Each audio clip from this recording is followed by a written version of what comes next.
Pak Budiman adalah karyawan yang sangat berprestasi, disiplin, dan sangat loyal dengan perusahaannya yang bertempat di Yogyakarta. Suatu hari, Pak Gun sang owner ingin memindahkan Pak Budiman ke kantor cabang Surabaya. Hal itu sulit mengingat Pak Budiman sangat mencintai kota Jogja dan kemungkinan besar akan menolak jika harus meninggalkan kota kelahirannya tersebut. Hampir bisa dipastikan bahwa Pak Budiman pasti lebih memilih mengundurkan diri dari pekerjaan. Hari H datang dan perintah Pak Gun sang owner untuk memindahkan Pak Budiman ke Surabaya lancar tanpa penolakan. Bahkan keluar dari ruang owner, Pak Budiman tampak lega dan bahagia. Saya mengajak Anda untuk menuliskan kira-kira apa yang disampaikan owner kepada Pak Budiman. Silakan tulis jawaban Anda di kolom komentar di bawah sebelum melanjutkan video ini.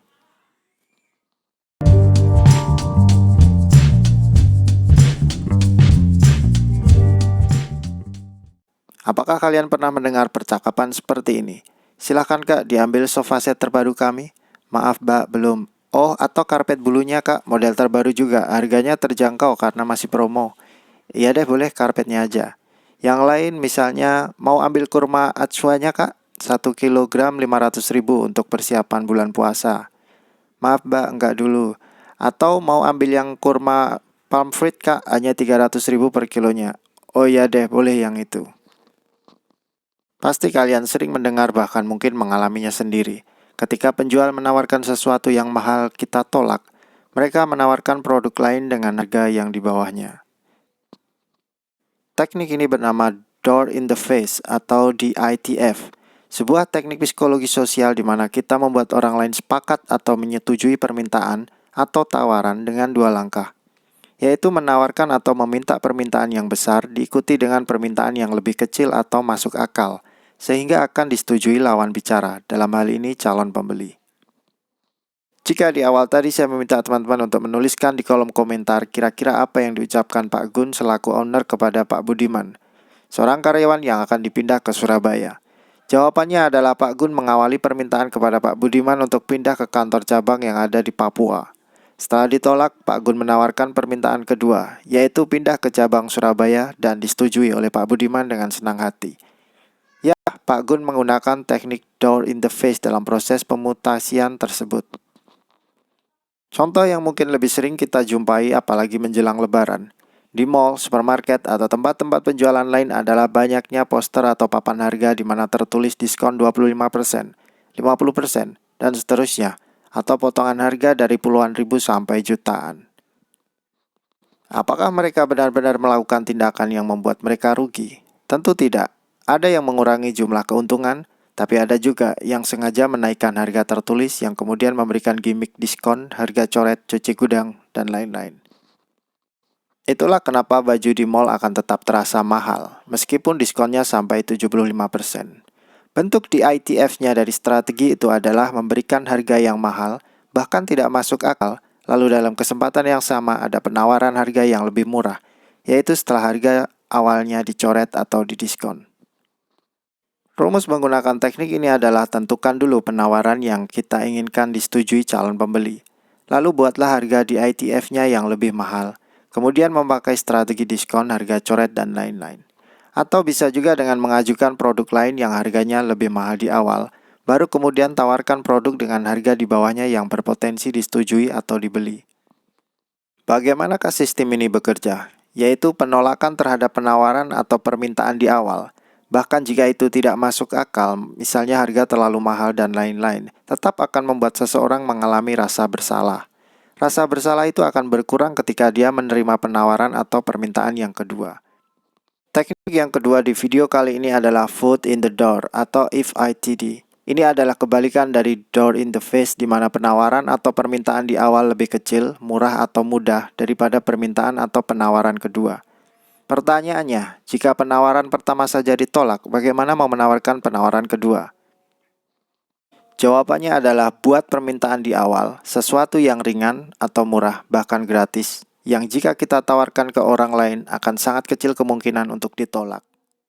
Pasti pernah dong ke sebuah tempat umum lalu ada sales menawarkan sampel makanan atau parfum gratis.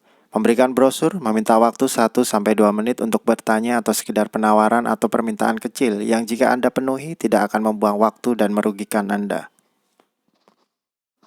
Jika setelah Anda menerima penawaran atau permintaan kecil mereka, lalu kalian ngobrol berlanjut ke penawaran yang lebih besar dan deal, maka teknik penjualan yang mereka lakukan menggunakan teknik foot in the door atau FITD. Contoh lain misalnya, cobalah kalian datang ke sebuah phone market.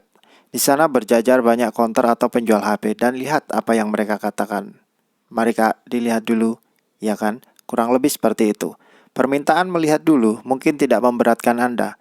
Begitu Anda lihat, ngobrol yang terakhir mungkin mereka akan meminta Anda memilih mau tipe yang mana, warna yang mana, atau metode pembayaran apa. Dengan kata lain, permintaan selanjutnya adalah transaksi dengan Anda. Mungkin pernah juga mendengar bahwa saat Pak Jokowi menjadi wali kota Solo, berhasil memindahkan para pedagang yang awalnya menempati Taman Banjarsari ke Pasar Baru dan tanpa penggusuran. Dalam prosesnya, Pak Jokowi mengundang para pedagang untuk makan malam di kantor wali kota, yang kabarnya hingga 50 kali, lalu berhasil membuat para pedagang mau pindah ke Pasar Baru. Pada awalnya para pedagang dibuat bingung, karena mereka mengira akan ada obrolan tentang pemindahan, tapi acaranya hanya makan malam. Hanya mengundang makan malam, berakhir dengan meminta pindah ke Pasar Baru. Sangat kental dengan konsep dalam teknik FITD, permintaan ringan di awal, permintaan berat di akhir. Teknik FITD cukup efektif karena manusia memiliki konsepsi perkiraan berlanjut. Pada dasarnya, jika seseorang setuju dengan permintaan yang kecil, mereka cenderung akan memenuhi permintaan atau penawaran yang lebih besar. Dua alasan psikologis yang mendasarinya adalah: pertama, manusia cenderung merasa terlibat atau berhutang pada sesuatu atau seseorang di mana mereka pernah berinteraksi sebelumnya. Kedua, manusia selalu berusaha membenarkan tindakan yang ia lakukan, sehingga jika sudah memilih satu hal, maka dia akan membela pilihannya tersebut. Teknik ini juga sering digunakan oleh penjual produk non-fisik seperti e-book, kelas bisnis, tools, seminar, dan lain-lain. Dengan cara membagikan e-book premium gratis misalnya, dengan cara memasukkan alamat email di landing page mereka. Selanjutnya, melalui email mereka akan menawarkan produk-produk mereka yang berbayar. Salah satu perusahaan ekspedisi yang cukup terkenal di Indonesia pun melakukan FITD pada sistem kerja customer care mereka. Jika kita mengalami kendala pengiriman, mungkin paket tidak kunjung datang setelah melewati masa estimasi dan lain-lain. Petugas customer care akan meminta kita menunggu selama 2 menit. Lalu mereka minta waktu tambahan 3 menit dan seterusnya. Untuk kendala tertentu mungkin mereka sudah paham bahwa tidak bisa diselesaikan dalam 2 menit. Tapi permintaan menunggu di awal pasti dimulai dari 2 menit. Oke, sekian video kali ini tentang door in the face dan foot in the door. Dua teknik psikologi sosial yang bisa kita terapkan di dalam bisnis baik offline maupun online. Mohon maaf atas segala kekurangan dan kesalahan. Terima kasih sudah subscribe channel ini. Jika merasa video ini bermanfaat, bisa bantu share ke teman-teman kalian via WhatsApp atau sosial media yang lain yang kalian punya, supaya bisa menjadi manfaat yang sama untuk teman-teman kalian. Terima kasih.